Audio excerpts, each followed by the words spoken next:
आपकी एक तिकड़ी थी, आपकी एक दोस्ती थी। पूर्व एमएलए हैं, कांग्रेस के नेता हैं, दलित नेता हैं सुशील रिंकू। डिप्टी मेयर रहे हैं हरसिमरत बंटी और मेजर, यानी मेजर रिंकू और बंटी एक जान है ना। तो वो अचानक क्यों अलग अलग सारे हो गए, क्या रीजन रहा है? आप तो बहुत मतलब गहराई से समझते हैं इस चीज को। जब आप पार्टी ज्वाइन किया भाजपा, तो आपका हालचाल जाना, आपसे पूछा क्यों ज्वाइन किया, या आपको बधाई दी हो ऐसा कोई रिंकू या बंटी ने? बीजेपी सबसे बड़ी पार्टी है देश की, है ना। तो क्या इस सबसे बड़ी पार्टी में अपने दोनों मित्र बंटी जी को, रिंकू जी को इनवाइट करेंगे? क्या लेके आने की कोशिश करेंगे?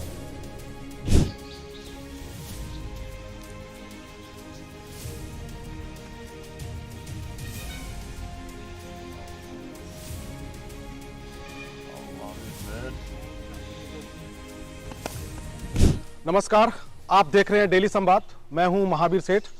आज हम आपको रूबरू कराने जा रहे हैं एक ऐसे शख्स से, एक ऐसे नेता से जो सामाजिक कार्यों से जुड़ के भाजपा को ज्वाइन किया है। इससे पहले कांग्रेस पार्टी में थे, कांग्रेस के पंजाब प्रदेश के जनरल सेक्रेटरी थे, पंजाब सरकार में खादी बोर्ड के डायरेक्टर थे। मैं आज आपको भाजपा ज्वाइन कर चुके मेजर सिंह से मुलाकात करवाता हूं, बातचीत करवाता हूं। जी मेजर सिंह जी, बहुत बहुत स्वागत है आपका डेली संवाद में। मेजर सिंह जी, मेरा पहला सवाल है जो सब जानना चाहते हैं कि आप इतने साल कांग्रेस में रहे, आपकी शुरुआत कांग्रेस से हुई है ना, तो अचानक आपने कांग्रेस क्यों छोड़ दी? बड़ा डूंगा जिहा सवाल। ਜਦੋਂ मैं कांग्रेस ਨੂੰ ज्वाइन ਕੀਤਾ ਸੀਗਾ, कांग्रेस ਦੀ ਆਈਡੀਓਲੋਜੀ ਜਿਹੜੀ ਸੀ ਇੱਕ ਬਹੁਤ ਸਾਫ਼ ਸੁਥਰੀ ਸੀਗੀ ਜੀ। 3 ਸਾਲ मैं अपने कैरे ਦੇ ਵਿੱਚ ਉਹਨਾਂ ਕਾਂਗਰਸ ਪਾਰਟੀ ਲਈ ਕੰਮ ਕਰਦਾ ਆਇਆ, ਲੇਕਿਨ ਪਿਛਲੇ ਕੁਝ ਸਾਲਾਂ ਦੇ ਵਿੱਚ ਦੇਖਣ ਕਿ ਪਾਰਟੀ ਦਾ ਜਿਹੜੇ ਸਿਧਾਂਤਾਂ ਦੇ ਉੱਤੇ ਪਾਰਟੀ ਟਿਕੀ ਹੋਈ ਸੀ ਉਹਦੇ ਤੋਂ ਪਿੱਛੇ ਹਟਦੀ ਜਾ ਰਹੀ ਹੈ। ਇਹਦੇ ਪਾਰਟੀ ਨਹੀਂ, ਪਾਰਟੀ ਦੇ ਜਿੰਨੇ ਲੀਡਰ ਸੀਗੇ, ਲੀਡਰਾਂ ਦਾ ਕੁਝ ਬਿਹੇਵੀਅਰ ਜੋ ਪਬਲਿਕ ਲਈ ਜੋ ਕੰਮ ਕਰਨ ਦਾ ਤਰੀਕਾ, ਉਹ ਤਰੀਕਾ ਨਾ ਦੇ बराबर होने करके मैं इस करके पार्टी में छड्या। जी, आपने अभी भाजपा ज्वाइन किया, भाजपा ही क्यों? भाजपा क्यों? भाजपा इस वेले सारे नाल वड्डी पार्टी ते एक साफ सुथरी पार्टी ਜਿਹੜੀ ਅੱਜ ਸਿਧਾਂਤਾਂ ਤੇ ਆਪਣੇ ਟਿਕੀ ਹੋਈ ਹੈ। ਮੈਂ ਮੈਨੂੰ 3 ਦਿਨ ਹੋ ਗਏ ਮੈਂ ਪਾਰਟੀ ਭਾਜਪਾ ਨਾਲ ਜੁਆਇਨ ਕੀਤੇ ਆ। ਉਹਨਾਂ ਦੀ ਮੈਂ ਵਰਕਿੰਗ ਦੇਖ ਕੇ ਤੇ ਮੈਂ ਹੋਰ ਪ੍ਰਭਾਵਿਤ ਹੋਇਆ ਕਿ ਉਹਨਾਂ ਦਾ ਇੰਨਾ ਇੱਕ ਕੰਮ ਕਰਨ ਦਾ ਵਧੀਆ ਤਰੀਕਾ ਹੈ। ਉਹਨਾਂ 'ਚ ਨੈਸ਼ਨੈਲਿਟੀ ਨਜ਼ਰ ਆਉਂਦੀ ਹੈ, ਉਹ ਪਬਲਿਕ ਲਈ ਕੰਮ ਕਰਦੀ ਨਜ਼ਰ ਆਉਂਦੀ ਹੈ, ਪਬਲਿਕ ਦੇ ਹਿੱਤਾਂ ਲਈ ਫੈਸਲੇ ਲੈਂਦੇ ਨਜ਼ਰ ਆਉਂਦੀ ਹੈ। ਹੁਣ ਤੁਸੀਂ ਜਿਵੇਂ ਲਾਓ, ਮੈਂ ਗੱਲ ਕਰਾਂਗਾ ਮੋਦੀ ਜੀ ਦੀ। ਅੱਜ ਵਰਲਡ ਲੈਵਲ ਦੇ ਉੱਤੇ ਮੋਦੀ ਜੀ ਨੇ हिंदुस्तान का नाम ऐसा कर दिता है कि आज सुपर पावर बनने नूं खड़ा है हिंदुस्तान जी। तो आप कह रहे हैं कि भाजपा एक बहुत बड़ी पार्टी है। आप अगर आम आदमी पार्टी की सरकार है पंजाब में, आपको राजनीति करनी है पंजाब में, जलंधर में, तो मेरा एक सवाल है, या पब्लिक जानना चाहती है कि बहुत सारे कांग्रेसी लीडर हैं, भाजपा में गए हैं, बड़े लीडर आपके सुनील जाखड़ कैप्टन, पहले सीएम रहे हैं, मंत्री भी, पूर्व मंत्री भाजपा ज्वाइन कर चुके हैं।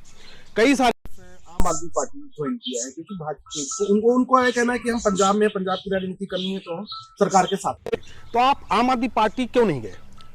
हर पार्टी का अपना नियम है। आम आदमी पार्टी का होई चंद 1 साल होया, पार्टी की स्थिरता जी मैनू हजे पूरी नज़र नहीं आई जी। मैं इस करके उहदे च नहीं गया जी। मैं बीजेपी नूं इस करके मैं ज्वाइन किया जी। बंदा पार्टी नाल इसे करके ही जुड़दा जी कि जो समाज दे काम ने, जो समाज दे विच चल रही कृतियां दूर करने वास्ते जी ही आपां पार्टियां दे विच जाने। बिल्कुल इसे करके कि हजे वो मोड़ नहीं सीगा जी। मैं इस करके आप च ना जाके मैं बीजेपी च गया क्योंकि इत्थे जे कोई अपने पंजाब दी ऊपर पर सेंटर दे विच रख के इन्हां को काम करवाया जा सकता। एक सब लोग चर्चा है पूरे जलंधर के, पूरे पंजाब में, कि आपकी एक तिकड़ी थी, आपकी एक दोस्ती थी। पूर्व एमएलए हैं, कांग्रेस के नेता हैं, दलित नेता हैं सुशील रिंकू। डिप्टी मेयर रहे हैं हरसिमरत बंटी और मेजर, यानी मेजर रिंकू और बंटी एक जान सी है ना। तो वो अचानक क्यों अलग अलग सारे हो गए, क्या रीजन रहा है? आप तो बहुत मतलब गहराई से समझते हैं इस चीज को। देखो चलते चलते हैं ਯਾਰੀ ਦੋਸਤੀਆਂ ਦੇ ਵਿੱਚ ਜਾਂ ਸਿਆਸੀ ਦੇ ਵਿੱਚ ਕੋਈ ਨਾ ਕੋਈ ਇਹੋ ਜਿਹੀਆਂ ਗੱਲਾਂ ਹੋ ਜਾਂਦੀਆਂ ਨੇ ਜੀ ਕਿ ਜਿਹਦੇ ਵਿੱਚ ਇਹੋ ਜਿਹੇ ਹਾਰਡ ਡਿਸੀਜਨ ਲੈਣੇ ਪੈਂਦੇ ਆ। ਜੀ ਸਾਡੀ ਠੀਕ ਹੈ, ਅਸੀਂ ਸਿਆਸੀ ਤੌਰ ਦੇ ਉੱਤੇ ਇੱਕ ਦੂਜੇ ਤੋਂ ਵੱਖਰੇ ਹੋ ਗਏ ਆ ਜੀ ਅਸੀਂ ਸਾਡੇ ਉੱਤੇ ਹੁਣ ਸਾਡੇ ਐਮਐਲਏ ਸੁਸ਼ੀਲ ਰਿੰਕੂ ਜੀ ਨੇ ਜੀ। ਉਹ ਆਪਣੀ ਕਾਂਗਰਸ ਪਾਰਟੀ ਲਈ ਕੰਮ ਕਰਦੇ ਨੇ। ਜੀ ਮੇਰਾ ਛੋਟਾ ਵੀਰ ਸਿਮਰਨਜੀਤ ਸਿੰਘ ਬੰਟੀ ਉਹ ਆਪ ਚਲੇ ਗਏ, ਉਹ ਆਪ ਆਪਣੀ ਵਿਚਾਰਧਾਰਾ ਹੈ। ਜੀ ਮੈਂ ਹੁਣ ਜੇ ਬੀਜੇਪੀ ਚ ਆਇਆ ਤਾਂ ਮੈਂ ਬੀਜੇਪੀ ਦੀ ਵਿਚਾਰਧਾਰਾ ਦੇ ਨਾਲ ਕੰਮ ਕਰਨਾ ਹੈ। ਜੀ ਜੋ ਆਪ ਚ ਗਿਆ ਸਿਮਰਨਜੀਤ ਸਿੰਘ ਬੰਟੀ ਉਹਨੇ ਆਪ ਨਾਲ ਕਰਨਾ ਹੈ। ਜਿਹੜਾ ਰਿੰਕੂ ਜੀ ਹੈ ਉਹ ਟੁੱਟੀ ਹੈ, ਕਿਉਂ ਟੁੱਟੀ ਹੈ, ਕਈ ਕਾਰਨ ਨੇ। ਉਹ ਆਪਾਂ ਪਬਲਿਕਲੀ ਇਹੋ ਜਿਹੀ ਡਿਸਕਸ਼ਨ ਨਹੀਂ ਹੈ ਸਾਡਾ ਤਾਂ ਹੈਗਾ ਕੰਮ ਕਰਨ ਦਾ। ਅਸੀਂ ਤੇ ਸਮਾਜ ਦੇ ਵਿੱਚ ਵਿਚਰਨਾ ਹੈ, ਸਮਾਜ ਦੇ ਲੋਕਾਂ ਦੇ ਕੰਮ ਕਰਨੇ ਆ जी। ਉਹ ਜਿੱਥੋਂ ਕੋਈ ਕਰਾ ਸਕਦਾ ਹੈ ਉਥੋਂ ਕਰਵਾਵੇ। साल 2012 में आपकी वाइफ, आपकी पत्नी काउंसलर थी, रिंकू जी भी काउंसलर थे, बिल्कुल ठीक है। बंटी जी भी काउंसलर काउंसलर थे। आप लोगों ने याद होगा एक डायनेमिक ग्रुप बनाया सी, बिल्कुल है ना? बिल्कुल उस ग्रुप ने पूरे कांग्रेस को हिला दिया था। कांग्रेस में रह के आप लोगों का ये कहना था कि कांग्रेस वो काम नहीं करने दे रही है जो हम लोग चाहते हैं नगर निगम में। बिल्कुल आपका इतना स्ट्रांग ग्रुप हो गया, डायनामिक ग्रुप हो गया कि उस डायनामिक ग्रुप से आपका मेयर घबराता था, आपका जो विपक्ष का नेता था जगदीश राजा वो घबराता था, आपके जो एमएलए थे वो भी घबराते थे कि यार इनका तो बहुत यंग है और डायनामिक। तो वो जो चला उसमें आपके बाली जी थे जो अभी पार्टी छोड़ गए, उसमें गुल्लू जी थे अभी कांग्रेस में है, उसमें है ना दिनेश ढल उसके एक भाई साहब थे, है ना अमित ढल थे। तो ये जो डायनामिक ग्रुप का क्या मकसद ये था कि हम सुशील रिंकू को एमएलए बनाना, या मकसद था लोगों की सेवा करना? नहीं जे साडा ग्रुप ਅਸੀਂ ਜਦੋਂ ਅਸੀਂ ਆਪਣਾ ਗਰੁੱਪ ਕੈਂਪ ਕੀਤਾ ਸੀ ਅਸੀਂ ਆਪਸ ਦੇ ਵਿੱਚ ਇੱਕ ਡਿਸਾਈਡ ਕੀਤਾ ਸੀਗਾ ਜੀ ਕਿ ਅਸੀਂ ਸਿਰਫ ਅਸੀਂ ਪਬਲਿਕ ਦੇ ਹਿੱਤ ਲਈ ਜੀ ਪਬਲਿਕ ਦੇ ਹਿੱਤ ਲਈ ਹੀ ਆਪਾਂ ਉਦੋਂ ਗਰੁੱਪ ਬਣਾਇਆ ਸੀਗਾ ਜੀ। ਜੋ ਪਾਰਟੀ ਨੇ ਗਲਤ ਡਿਸੀਜਨ ਲੈ ਕੇ ਸਾਨੂੰ ਜੋ ਸਾਡਾ ਬਣਦਾ ਮਾਨ ਸੀ ਉਹ ਨਹੀਂ ਦਿੱਤਾ ਸੀ, ਸਾਨੂੰ ਇਸ ਕਰਕੇ ਗਰੁੱਪ ਬਣਾਉਣਾ ਪਿਆ ਸੀਗਾ। ਅਸੀਂ ਗਰੁੱਪ ਬਣਾ ਕੇ ਜਿੰਨੇ ਸਕੈਂਡਲ ਕਾਰਪੋਰੇਸ਼ਨ ਦੇ ਵਿੱਚ ਸੀਗੇ ਅਸੀਂ ਉਹ ਸਕੈਂਡਲ ਕੱਢੇ। ਅਸੀਂ ਫਾਈਟ ਕੀਤੀ, ਫਾਈਟ ਕਰਕੇ ਅਸੀਂ ਐਮਐਲਏ ਬਣਾਉਣ ਵਾਸਤੇ ਸੁਸ਼ੀਲ ਰਿੰਕੂ ਦੀ ਟਿਕਟ ਲਿਆਉਣ ਵਾਸਤੇ ਵੀ ਆਪਾਂ ਪੂਰੀ ਫਾਈਟ ਆਪਾਂ ਲੈ ਕੇ ਵੀ ਆਏ, ਜਿਤਾਇਆ ਵੀ ਹੈ। ਐਮਐਲਏ ਸਾਹਿਬ ਨੂੰ ਵੀ ਕੋਈ ਗੱਲ ਕਹਿੰਦਾ ਹੁੰਦਾ ਹਰ ਚੀਜ਼ ਆ ਜਾਣੀ, ਪੈਸਾ ਆ ਜਾਣਾ ਕੋਈ ਵੱਡੀ ਗੱਲ ਨਹੀਂ ਜੀ, ਪਾਰਟੀ ਸ਼ੋਹਰਤ ਜੀ ਆ ਜਾਣੀ ਵੱਡੀ ਗੱਲ ਨਹੀਂ ਹੈ, ਐਮਐਲਏ ਬਣ ਜਾਣਾ ਵੀ ਕੋਈ ਵੱਡੀ ਗੱਲ ਨਹੀਂ ਹੈ। ਗੱਲ ਵੱਡੀ ਉਦੋਂ ਹੁੰਦੀ ਜਦੋਂ ਆਪਾਂ ਹਰ ਚੀਜ਼ ਆਪਣੀ ਸਾਂਭ ਕੇ ਰੱਖੀ ਹੈ। ਬਿਲਕੁਲ ਬਿਲकुल। ਮੇਰਾ 2-4 ਵਾਰੀ 5 ਵਾਰੀ ਮੈਂ ਤੁਹਾਨੂੰ ਸਮਝਾਇਆ ਆਪਾਂ ਚੀਜ਼ਾਂ ਮਗਰ ਨਹੀਂ, ਆਪਾਂ ਪਬਲਿਕ ਮਗਰ ਰਹਿਣਾ ਹੈ ਜੀ। ਅਸੀਂ ਜੇ ਪਬਲਿਕ ਮਗਰ ਰਵਾਂਗੇ, ਅਸੀਂ ਪਬਲਿਕ ਦੇ ਕੰਮ ਕਰਾਂਗੇ ਤੇ ਪਬਲਿਕ ਸਾਡੇ ਨਾਲ ਜੁੜੀ ਰਹੂਗੀ। ਬਿਲਕੁਲ ਬਿਲकुल। ਜਦੋਂ ਅਸੀਂ ਪਰਸਨਲ ਇੰਟਰਸਟ ਲੈ ਕੇ ਕਿਸੇ ਦਾ ਕੰਮ ਕਰਾਂਗੇ ਫਿਰ ਨਹੀਂ ਜੀ। ਜਿਹਦੇ ਅੱਜ ਮੈਂ ਟੁੱਟਣ ਦੀ ਤੁਸੀਂ ਗੱਲ ਪਹਿਲਾਂ ਵੀ ਕੀਤੀ ਵੀ ਤੁਹਾਡੀ ਯਾਰੀ ਟੁੱਟੀ ਕਿਉਂ? ਯਾਰੀ ਟੁੱਟੀ ਇਸ ਕਰਕੇ ਹੀ ਹੈ ਕਿ ਆਪਣਾ ਪਰਸਨਲ ਰਿਵੈਂਜ ਆ ਗਿਆ, ਪਰਸਨਲ ਆ ਗਿਆ ਫਾਇਦਾ, ਪਰਸਨਲ ਫਾਇਦਾ ਆ ਗਿਆ, ਉਹ ਇਸ ਕਰਕੇ ਆ। ਮੈਨੂੰ ਯਾਦ ਆ, ਮੈਨੂੰ ਆਪਣੇ ਉਸਤਾਦ ਦੀ ਗੱਲ, ਉਸਤਾਦ ਨੇ ਸਾਡੇ ਨੂੰ ਇੱਕੋ ਆਖਿਆ ਸੀ ਕਿ ਜ਼ਿੰਦਗੀ 'ਚ ਪੈਸੇ ਮਗਰ ਨਹੀਂ ਭੱਜਣਾ ਜੀ। ਆਪਣਾ ਜੋ ਏਮ ਹੈਗਾ ਉਹ ਏਮ ਤੇ ਖੜੇ ਹੋ, ਆਪਣਾ ਕੰਮ ਕਰੋ। ਕੰਮ ਜਦੋਂ ਕੰਮ ਕਰੋਗੇ ਤੇ ਹਰ ਕੰਮ ਤੁਹਾਡੇ ਮਗਰ ਆਊਗਾ, ਪੈਸਾ ਤੁਹਾਡੇ ਮਗਰ ਆਊਗਾ। ਮੈਂ ਬੜੀ ਵਾਰੀ 2-3-4 ਵਾਰੀ ਵੀ 5 ਵਾਰੀ ਵੀ ਇਸੇ ਗੱਲ ਦੇ ਉੱਤੇ ਡਿਸਕਸ਼ਨ ਕੀਤੀ ਸੀ। ਜੇ ਅੱਜ ਪਰਮਾਤਮਾ ਨੇ ਤੁਹਾਨੂੰ ਐਮਐਲਏ ਬਣਾ ਦਿੱਤਾ ਹੈ, ਇਹਨੂੰ ਕਾਇਮ ਰੱਖੋ ਜੀ, ਪਬਲਿਕ ਦੇ ਨਾਲ ਖੜੇ ਰਹੋ ਜੀ। ਆਪਾਂ ਉਹਨਾਂ ਚੀਜ਼ਾਂ 'ਚ ਨਹੀਂ ਵੜਨਾ ਜਿਹਦੇ 'ਚ ਲੋਕੀ ਵੜਦੇ ਆ ਤੇ ਫੇਲ ਹੁੰਦੇ ਆ। ਅਸੀਂ ਹਮੇਸ਼ਾ ਹੀ ਜ਼ਿੰਦਗੀ 'ਚ ਕਾਮਯਾਬ ਹੋਣਾ ਹੈ ਤੇ ਪਬਲਿਕ ਦੇ ਨਾਲ ਰਹਿਣਾ ਜੀ। ਪਬਲਿਕ ਦੇ ਹਿੱਤ ਲਈ ਕਿਤੇ ਵੀ ਹੋਵੇ ਖੜਾ। ਤੁਸੀਂ ਵੇਖੋ ਅਸੀਂ ਅੱਜ ਵੀ ਮੈਨੂੰ ਕੱਲ ਕਿਤੇ ਸੀਗਾ ਮੈਸੇਜ ਸੀ ਤੁਸੀਂ ਡਿੱਚ ਸੀ, ਮੈਂ ਕੋ ਡਿੱਚ ਆਪਣੇ ਲਈ ਫਾਇਦਾ ਥੋੜਾ ਦੇ ਜੇ ਪਬਲਿਕ ਦੇ ਫਾਇਦੇ ਲਈ ਖੜੇ ਸੀ ਤੇ ਅੱਜ ਨੰਬਰ डिच से याद आया, मैं दर्शकों को बता दूं वो एक टाइम था जब एमएलए थे रिंकू जी, और आप रिंकू के सबसे बड़े यार, सबसे अच्छे दोस्त, सबसे बड़े नेता कॉलोनियों पे कार्रवाई कर रहे थे, लोगों के घर गिरा थे। रिंकू ने कहा मैं पब्लिक का लीडर हूँ, कहा मैं पब्लिक के लिए खड़ा हूँ। वो जो वायरल हुई थी वो फोटो पूरे देश विदेश में वायरल हुई थी। अच्छा 2017 की हम बात करते हैं। 2017 में आप कांग्रेस से खुद लड़े चुनाव। आप चाह रहे थे कि मेरा वार्ड ऐसा हो जिससे मैं, हर आदमी चाहता है कि हमारे हिसाब से हमारा विन हो। तो उसमें चर्चा रही कि आपसे नहीं करवा सके जिससे आप लूज कर गए। नहीं, वो मेरे नाल शरारत की गई थी। शराब मैं तेन शरारत ही कहूँगा जी, कि मेरा एक जनरल वार्ड ਸਾਰੀ ਟੋਟਲ ਜਰਨਲ ਵੋਟ ਸੀ जहाँ आपने वर्क किया था। ਜਿੱਥੇ ਮੇਰਾ ਬੇਸਿਕ ਘਰ ਮੇਰਾ ਇਹਦਾ ਮੇਜਰ ਸਿੰਘ ਮਾਡਲ ਹਾਊਸ ਮੇਰਾ ਜੱਦੀ ਘਰ ਹੈ जी ਮੇਰਾ ਜੱਦੀ ਏਰੀਆ जी ਉਹ ਜੱਦੀ ਏਰੀਏ ਨੂੰ ਰਿਜ਼ਰਵ ਕਰ ਦਿੱਤਾ ਗਿਆ ठीक है जी ਜਦ ਕਿ ਉਹਦੇ ਚ ਵੋਟ ਬੈਂਕ ਤੇ ਉਹ ਜਰਨਲ ਹੈ जी ਹੁਣ यानी ਵੀ ਹੁਣ ਜਰਨਲ ਹੋਊਗਾ यानी आपकी एक बिन सीट कहीं ना कहीं से वो ऐसा किया गया कि आप लूज कर गए। चलो हाँ वो मेरे ना सियासत के वो सियासत हुई। चलो उसके बाद चलो बंटी जीत गए, कोई है डायरेक्टर बनाया, सब कुछ हुआ। अब सियासत तीनों लोगों की अलग अलग हो गई। सियासत के साथ साथ आप लोगों की पारिवारिक एक बड़ा अच्छा माहौल रहा है तीनों लोगों में, तो वो उसको किस नजरिए से देखते हैं? क्या वो पैरेलल चलेगा? हाँ नहीं जे सियासत की गल करांगा जी ते ਅਸੀਂ ਆਪਣੀ ਪਾਰਟੀ ਲਈ ਹੀ ਵਰਕ ਕਰਾਂਗੇ जी ਅਸੀਂ ਉਸ ਪਾਰਟੀ ਦੇ ਵਿੱਚ ਇਹ ਨਹੀਂ ਕਿ ਕਿਤੇ ਮਿਕਸ ਅਪ ਹੋ ਕੇ ਕੰਮ ਕਰਾਂਗੇ जी ਰਹੀ ਯਾਰੀ ਦੋਸਤੀ ਦੀ ਗੱਲ ਜੀ। ਯਾਰੀ ਦੋਸਤੀ ਤੇ ਜੇ ਪਰਿਵਾਰਕ ਹੈਗੀ ਹੈ ਜੀ ਉਹ ਅੱਜ ਵੀ ਹੈਗੀ ਹੈ जी ਆਪਾਂ ਇਹ ਨਹੀਂ ਹੈ ਕਿ ਹੁਣ ਸਿਆਸਤ ਦੇ ਨਾਲ ਆਪਾਂ ਯਾਰੀ ਦੋਸਤੀ ਵੀ ਛੱਡ ਦਈਏ ਜੀ ਉਹ ਨਹੀਂ ਹੈਗਾ ਜਿੱਥੇ ਵੀ ਕਦੀ ਵੀ ਜ਼ਿੰਦਗੀ 'ਚ ਕਦੀ ਵੀ ਉਹਨਾਂ ਨੂੰ ਕਿਤੇ ਲੋੜ ਪਊਗੀ ਜੀ। ਉੱਥੇ ਮੇਜਰ ਖੜਾ ਹੋਊਗਾ ਜੀ। ਪਰਿਵਾਰਕ ਤੌਰ ਤੇ ਸਿਆਸੀ ਤੌਰ ਤੇ नहीं मेजर जी एक ना मजेदार सवाल है जो लोग की ना, मैं जब इंटरव्यू लेना आया थी तो एक दो लोगों ने कहा यार मुझे से पूछना है, यार तो बड़े अच्छे मित्र ने तो सुख दुख में शामिल हो रहे हैं, तो ये भी पूछा होगा कि जब आप पार्टी ज्वाइन किया भाजपा तो आपका हालचाल जाना, आपसे पूछा क्यों ज्वाइन किया या आपको बधाई दी हो, ऐसा कोई रिंकू या बंटी ने? नहीं अजे तक ते दोनों मित्रों का टेलीफोन नहीं आया हाँ। सच बोलना ते हाँ, कि बधाई बधाई दा बधाई नहीं देती। हाँ चलो उन्होंने दी अपनी सोचनी अपनी गलबात कोई नो प्रॉब्लम। भाजपा में एक कहावत है कि भाजपा जो ज्वाइन करता है उसके लिए वो सुपर पावर होता है। सेंट्रल में जिनकी सरकार हो सुपर पावर होता है, उनके पास ईडी है, उनके पास इनकम टैक्स है, उनके पास सीबीआई है, उनके पास तमाम सारी एजेंसीज है। जो विपक्ष आरोप लगाता रहा है कि भाजपा वाले हम नहीं मानते तो ईडी का छापा डलवा देते हैं, इनकम टैक्स का छापा डलवा देते हैं ना, सीबीआई छोड़ देते हैं हमारे पीछे। तो अब तो आप जलंधर में पावरफुल हो गए हैं, तो क्या जो ऐसे कुछ एलिमेंट हैं, कुछ ईडी इनकम टैक्स या ऐसे ऐसे कुछ हो सकता है? नहीं मैं जे गल करा देखो ईडी ਜਾਂ ਇਨਕਮ ਟੈਕਸ ਉਹਨਾਂ ਲੋਕਾਂ ਤੇ ਜ਼ਰੂਰ ਪੈਣਾ कुछ लोग ਚਾਹੀਦਾ डर गए हैं कि कुछ लोग डर गए हैं कि ऐसा ਉਹਨਾਂ ਦੇ ਇਹੋ ਜਿਹੇ ਬੰਦਿਆਂ ਦੇ ਜਿਹੜੇ ਗਲਤ ਅਨਸਰ ਨੇ ਜਿਨ੍ਹਾਂ ਨੇ ਗਲਤ ਤਰੀਕੇ ਦੇ ਨਾਲ जी ਮਤਲਬ ਤੇ ਇਨਕਮ ਬਣਾਈ ਹੈ जी ਜਾਂ ਇਹੋ ਜਿਹਾ ਸਿਸਟਮ ਬਣਾਇਆ ਉਹਨਾਂ ਦੇ ਤੇ ਅਵਸ਼ ਕਾਰਵਾਈ ਹੋਣੀ ਚਾਹੀਦੀ ਹੈ जी ਅੱਜ ਤੁਸੀਂ ਅੱਜ ਹਾਲਾਤ ਇਹ ਲਾ ਲਓ ਸਾਡੇ ਕਿਸੇ ਵੀ ਮਤਲਬ ਬਿਜ਼ਨਸਮੈਨ जी ਉਹਨਾਂ ਕੋ ਪੈਸੇ ਘੱਟ ਨੇ जी ਮੈਂ ਉਹ लीडर के पास ज्यादा है, आप खुल के बोलो ना। ਲੀਡਰ ਨਹੀਂ हाँ ਲੀਡਰਾਂ ਨਾਲ ਲੀਡਰ ਵੀ ਵਿੱਚ ਹੀ ਹੈ हाँ ਲੀਡਰ ਵੀ ਵਿੱਚ ਹੀ ਹੈ ਤੇ ਜਿਹੜੇ ਆਫਿਸ ਬੇਰਰ ਨੇ ਹੈਗੇ ਜਿਹੜੇ ਸਰਕਾਰੀ ਹੈਗੇ ਆ ਅੱਜ ਉਹਨਾਂ ਕੋ ਵੀ ਜ਼ਿਆਦਾ ਨੇ जी ਮੈਂ ਤਾਂ ਚਾਹੂੰਗਾ ਕਿ ਮੈਂ ਗੱਲਬਾਤ ਜੇ ਇਸ मतलब ब्यूरोक्रेट प्लस कुछ लीडर जो शाम के बैठे ने। ਜਿਹੜਾ ਸਾਹਮ ਕੇ ਅੱਜ ਪੰਜਾਬ ਨੂੰ ਜੇ ਸਹੀ ਸਰਕਾਰ ਆਪਣਾ ਕੰਮ ਕਰੇ ਤੇ ਆ ਬਿਊਰੋਕਰੇਟ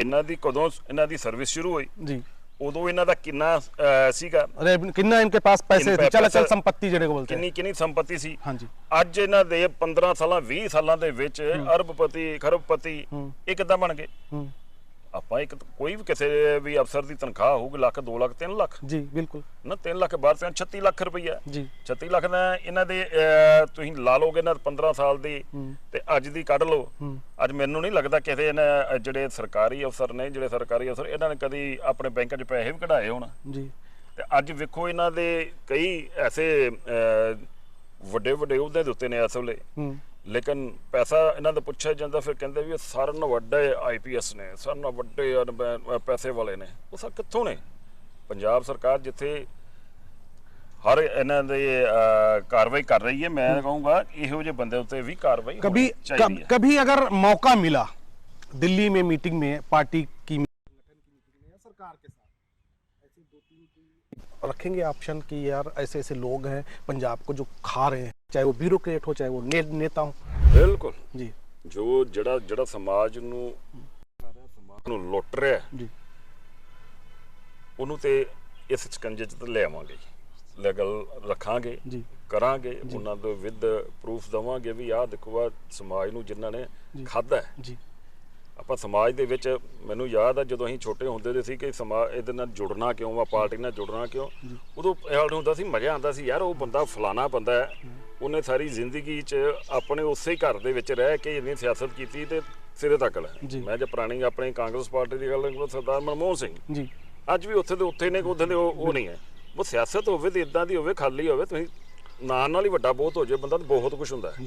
ਲੇਕਿਨ ਅੱਜ ਦੌੜ ਕੀ ਹੈਗੀ, ਅੱਜ ਦੌੜ ਹੈਗੀ ਪੈਸੇ ਦੀ। ਅੱਜ ਕੋਈ ਵੀ ਕਿਸੇ ਨਾਲ ਅੱਜ ਦੇਖ ਲਓ, ਹਰ ਕਹੇ ਲੀਡਰ ਦੇ ਨਾਲ 10-10 20 ਗੈਂਗਸਟਰ ਦੇ ਨਾਲ ਹੀ ਫਿਰਦੇ ਨੇ। ਉਹ ਤੇ ਅੱਜ ਇਹਨਾਂ ਨੂੰ ਦੇਖਣਾ ਚਾਹੀਦਾ, ਸਰਕਾਰ ਦੀਆਂ ਏਜੰਸੀਆਂ ਨੇ, ਸਰਕਾਰ ਦੇ ਵਿਜੀਲੈਂਸ ਹੈ, ਸਰਕਾਰ ਦੀਆਂ ਸਾਰੀਆਂ ਟੀਮਾਂ ਨੇ, ਇਹਨਾਂ ਟੀਮਾਂ ਨੂੰ ਨਾਲ ਇਹਨਾਂ ਕੋਲ ਕੰਮ ਲੈਣਾ ਚਾਹੀਦਾ। ਇਹ ਮਤਲਬ ਸਿਰਫ ਦਫ਼ਤਰੀ ਨਹੀਂ ਬਣ ਕੇ ਰਹਿ ਜਾਣੇ ਚਾਹੀਦੇ।